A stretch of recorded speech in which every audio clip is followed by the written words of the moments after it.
With another video comes another world, as this time around we stumble into the flooded caverns of Super PKR World. Unsurprisingly, the difficulty takes another small step up, so if anything ends up seeming tough this time around, trust me when I say it gets so very much worse later.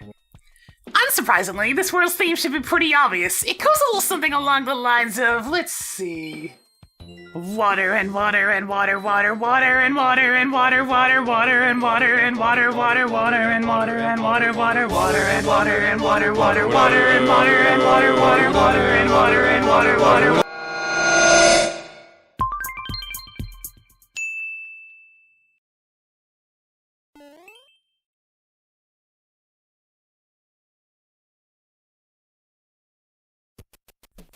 The first level's a water level! Are you surprised? No? Sounds about right. If there's one consistency with the water levels I made for Super PKR World, it's that the Super Mario Bros. 3 engine is the way to go. I mean, after all, the Worlds update gave us access to the ever-lovely frog suit, and no other engine can use it. I've always been a bit perplexed by something akin to the frog suit never making a return, despite future Mario games having plenty of water levels. The amount of freedom of control just feels lovely compared to the usual slow meandering of default Mario water speeds. Why no love for the slimy green jumpy suit, Nintendo? Speaking of the Mario of the third variety, turns out putting a couple of twisters under a pipe underwater acts very similar to the pipes you needed for the frog suit to enter in the aforementioned game. It looks a little jank, but serves the same purpose. This made adding bonuses to this water stage easy. Just reward the player for keeping their suit. The first segment of sparkling pink coral is quite easy, though. If the player chose to skip 2-B, as they should, this would be the first real water level, so may as well give them some breathing room first. The red coins are the sparkle to this level's coral. Hey, what?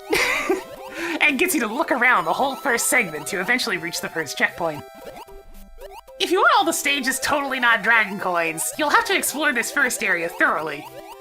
Of note, during said exploration, any path that does not lead to a red coin leads to a power-up box. So if you lose your suit, there are a couple of spares laying around for you. I really do like the aesthetic for Super Mario Bros. 3 water levels regardless. While the sandy tiles may not be the greatest, the donuts, semi-solids, and pink mushroom platforms allow for some quick and easy decorating that still looks nice. That pretty much goes for most of the Mario 3 tile sets, really. The style is minimalistic, but appreciable. Even the spike blocks have their own little charm, since this particular tile set changes them into the electric jellyfish from the original game.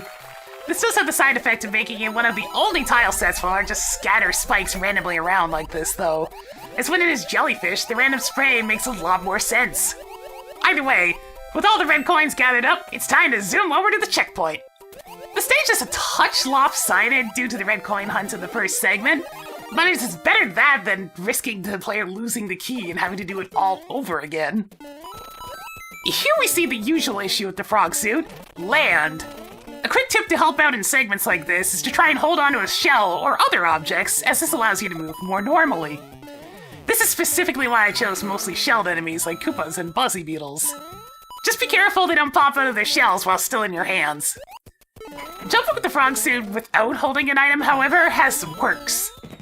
First off, you jump at maximum height without momentum. And second, if you want good forward momentum, jump at least halfway through the grounded hopping animation.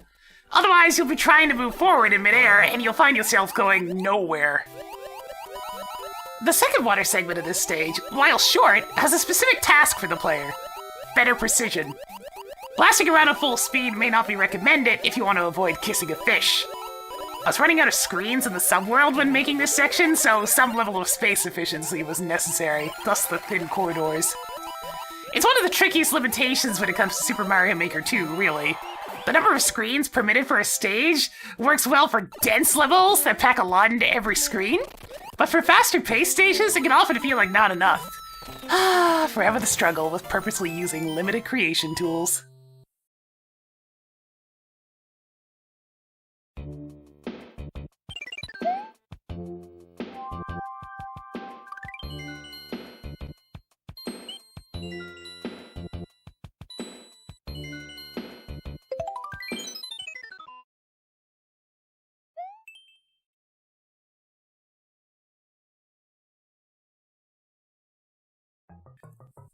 Well, we went from one of my favorite tile sets to work with to, well, another good one, honestly.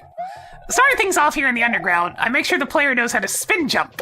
If you time it right, you can even spin jump off the initial spike top to reach the upper ledge more quickly. I like to consider speedrunning when making most levels, so small additions like this help keep things running smoothly.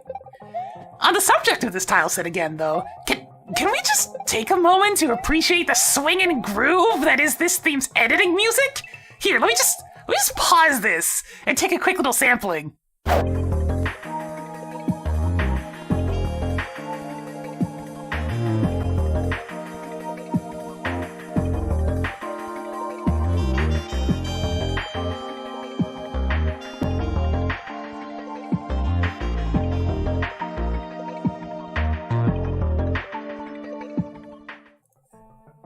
Good stuff, right? It certainly keeps me in the mood to edit. Moving back to the level itself, this one features the fan-favorite dinosaur friend, Yoshi! Even greater still, if you can keep Yoshi throughout the entire stage, you can get a substantial bonus at the end. Honestly, this level's secrets are pretty harsh to try and get on the first playthrough, though.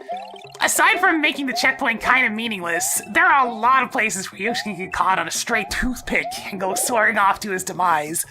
Do your best to keep looking ahead of what's coming, but don't feel too bad if you lose Yoshi pretty early.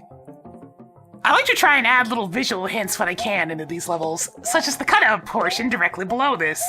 It's trying to tell you that the big buzzy beetle at the end of the hallway needs to be sent through the various blocks up here in order to move on. World 3 kind of starts seeing a trend I thought would stick start to disappear. There's not really a central element or two this time around, so I ended up just making a bunch of levels that were at least cohesive in theme. While the common element trend is not entirely abandoned, it does get used more sparingly in later worlds. Oof, this recording though. The downside to recording an entire world at once is sometimes things can get rather sloppy. This level ended up being a mess, taking a bunch of needless hits and losing Yoshi in a silly, impatient fashion. I'll, just show the secrets at the end of the video. There's no spare Yoshi in the second half of the level, so once you reach the checkpoint, if you lose your Yoshi, no bonus for you. The second half of the level, though, has a different focus in mind. Remember when the start of the level forced the player to safely learn to spin jump? The second half puts that knowledge to use.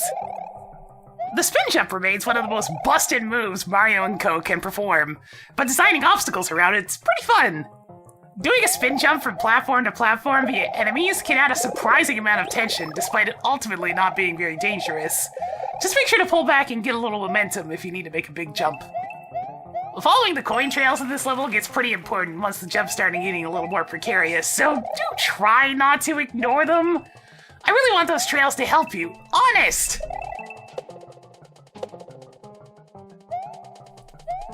The buzzsaw path on the left is what leads to the Yoshi secret. Since Yoshi can safely bounce off of saws, he can get in there easily.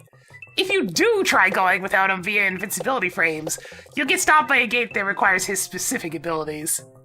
That's basically it for this one, though. The Super Mario World underground tile set makes it easy to give a stage a sense of depth with its semi-solids, so mixing this with the small, decorative vignettes here and there, and you get yourself a good-looking place.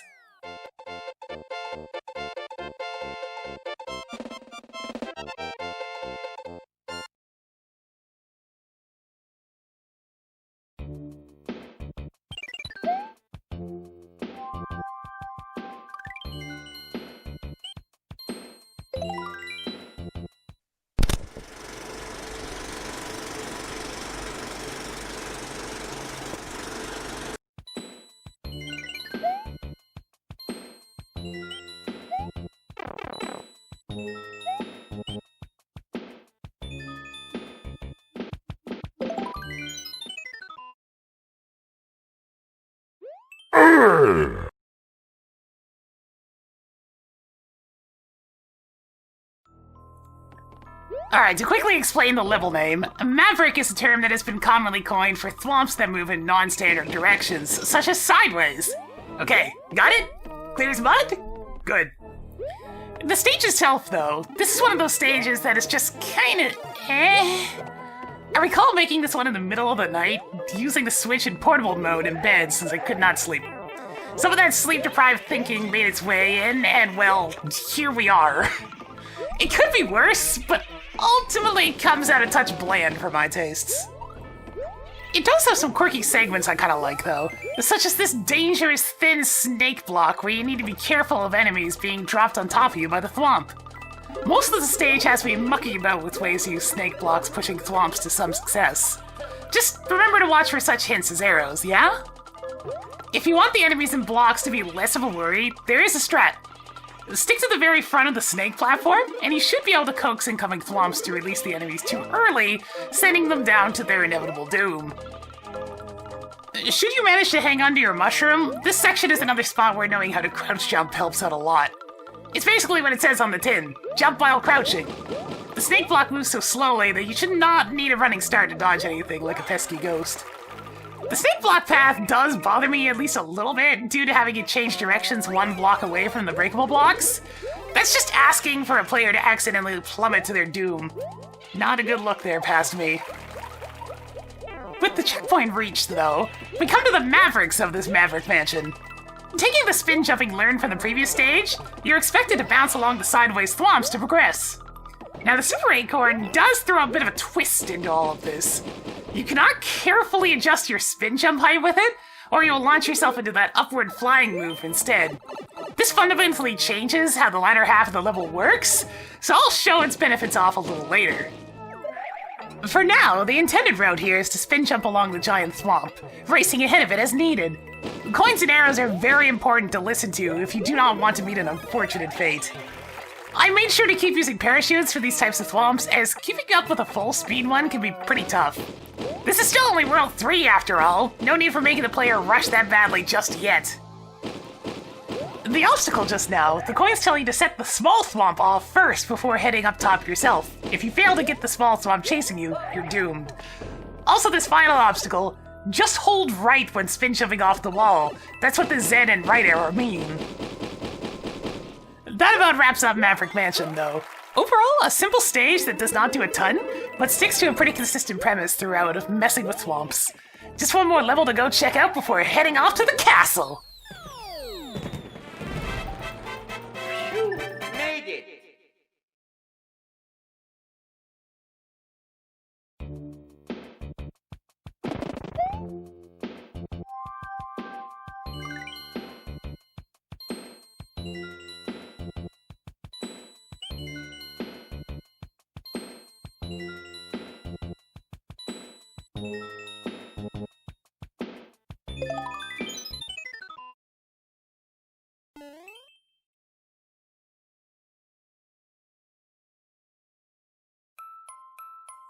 In stark contrast to 2-B, 3-B ends up being one of my favorites of the bonus levels. One may wonder how precisely you tell which stage is which on the World 3 map, but it's really quite simple. The bonus stage is the one guarding the 1-up house. The stage's intro may be a little concerning at first due to the low light scenario, but don't worry. As soon as you enter the pipe at the end of the hallway, the real gimmick begins here in this water section. The level's name, the Lost Flooded Fortress, is not just a name. It conveys the design philosophy of the level itself. I wanted to make an underwater fortress that was designed to be playable with no water present at all. After all, it's an existing fortress that has become flooded, not just some random cavern or what have you. On top of the gimmick, I tried to do what I could to make the place seem old and worn. Small vignettes and various blocks are placed around to make it seem like the whole fortress is crumbling and falling apart beneath the underground lake. Not exactly an easy thing to communicate with Super Mario Maker 2's limitations, but I worked with what I had. The nature of the stage's design does make one thing pretty important, and after having watched multiple people play this super world, I can say this with the utmost confidence. Stop holding the run button at all times with the frog suit. If you can handle it, sure, but after seeing person after person ram their face into the first obstacle that appears, causing them to lose their frog suit and engage in suffering, it got absolutely maddening. When holding the run button with the frog suit, your movement has some momentum to it, causing you to have a harder time stopping or turning. When not holding the run button, you have zero momentum, so you can stop instantly and turn on a dime. The far superior option is blindingly obvious in tight scenarios. Nagging aside, the stage plays out more or less like a traditional Super Mario Bros. 3 fortress. It's still a touch weird to me that the only way to get the Bowser's Castle bricks in a tile set is with these underwater stages, but I guess at least they exist at all, right? Honestly, between this stage and Maverick Mansion, as long as you know your way around the swimming controls, this stage may actually be easier. If you're not a completionist, then choose whichever looks more interesting. This ends up being the only time where the bonus stage can be chosen as an alternative to the intended route, so, hooray for options? Unfortunately, I don't know what exactly Pasme's plan was with this. She just kinda did it. If you want an easier time in this brief out-of-water section, just take an intentional hit if you still have the frog suit. You can get another one right after this, so may as well not have to deal with the wonky hopping motions. I did not want to do much of the darkness gimmick, as it's pretty easily one of the most frustrating gimmicks available in Super Mario Maker 2. I'm happy it's there, some people use it well, but I have no desire to do that in a level like this. Of note, that underwater Boom Boom fight can get a little dicey without the frog suit, so do be careful. Otherwise, take that nice bonus and move right along to the finale of World 3.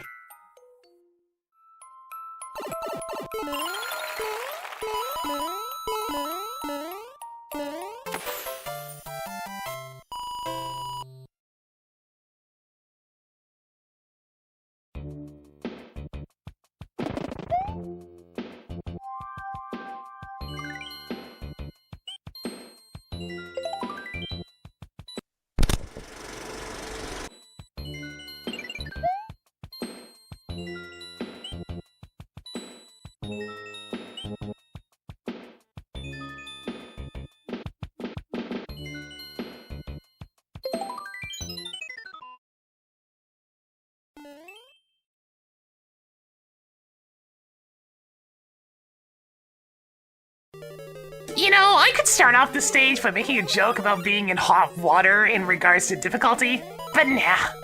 Lemmy's Lethal Lagoon is not a thing of jokes.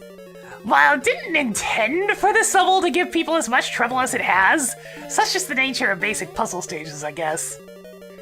The level itself, at least, is a bit segmented about it. The puzzle segment is more or less the ingredients between two slices of bread. If bread was made of precarious action segments where taking one hit sends you into lava.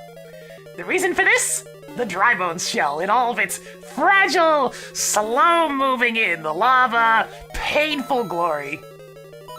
Now, don't get me wrong, I like the dry bones shell power-up, but it has some jank associated with it. Trying to gain any sort of momentum with it is just asking for pain. As a result, if you're jumping out of lava, you never seem to go as far as expected.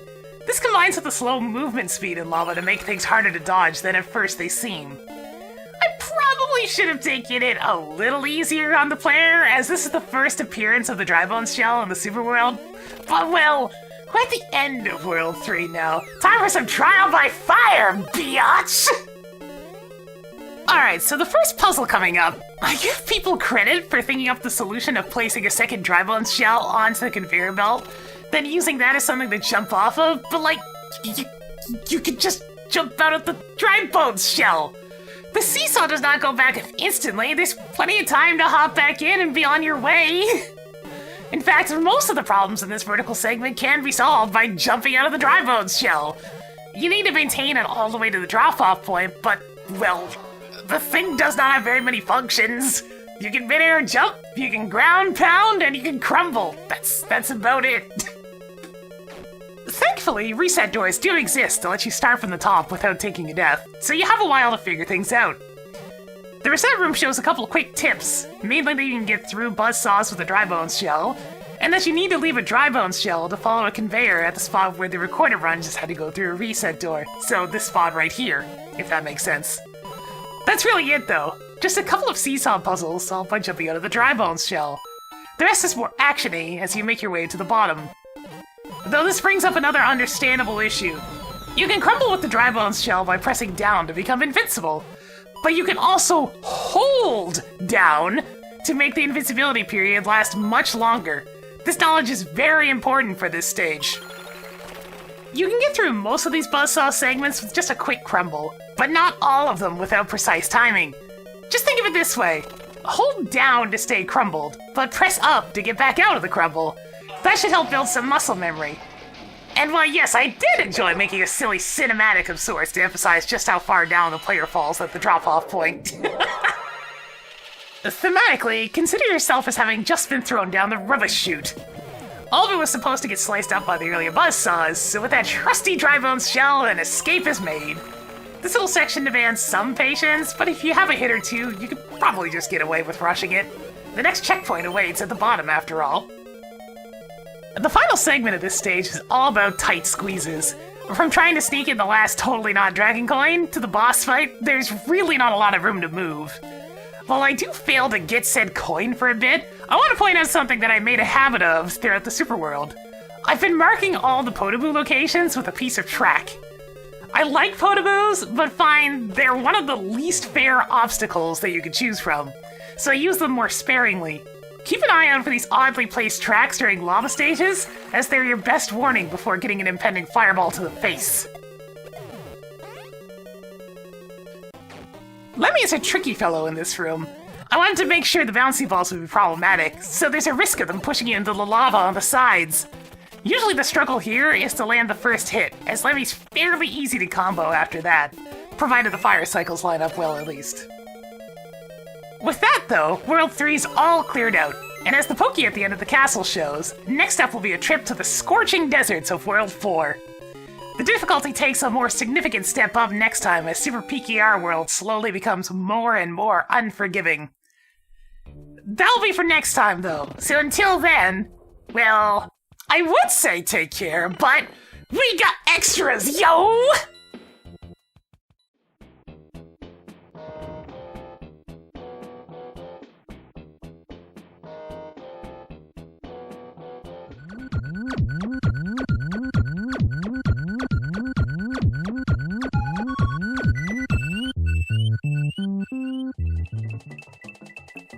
Alright, first up we have the promised demonstration of the Yoshi secrets from 3-2. These secrets really want you to handle your dinosaur friend with care. While the first prize for bringing a P-switch to the checkpoint is not particularly big, the latter prize is a bit better. Just make sure not to miss your shot with the piranha plants you need to eat, then spit out to light a bomb. The buzzsaws can be a bit of a nuisance to bounce over, but I really wanted to make it clear that this path was intended for Yoshi only. I find it pretty fun to add in little secrets like this all over the Super World. It makes levels have some replay value here and there to try and check out what was missed. Besides, it's not like Mario games make it much of a secret that they reward skillful play pretty heavily. Progressive power-ups as a very concept makes levels easier for you as a reward for not taking damage after all. With one last quick use of Yoshi's unique abilities though, a large coin prize can be yours. That and a pretty obvious one-up in the only remaining solid block after the P-switch is thrown. It's still not a huge prize, but hey, if these totally not dragon coins were actually useful for anything, you'd need to do it for 100% completion or something! With that done, however, upon leaving the secret, you also get the benefit of a small shortcut, skipping past the last few spin jump obstacles to take you straight to the final coin block before the end of the level. But for now, time to move on to Maverick Mansion.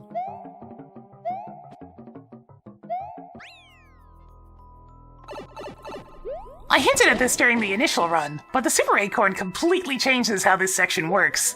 The reason? You skip the giant thwomp entirely. This allows you to clear the room much more quickly by making good use of the power-up's glide and rising abilities. You still need to deal with the small thwomp chase towards the end, but the rest of it is debatably easier.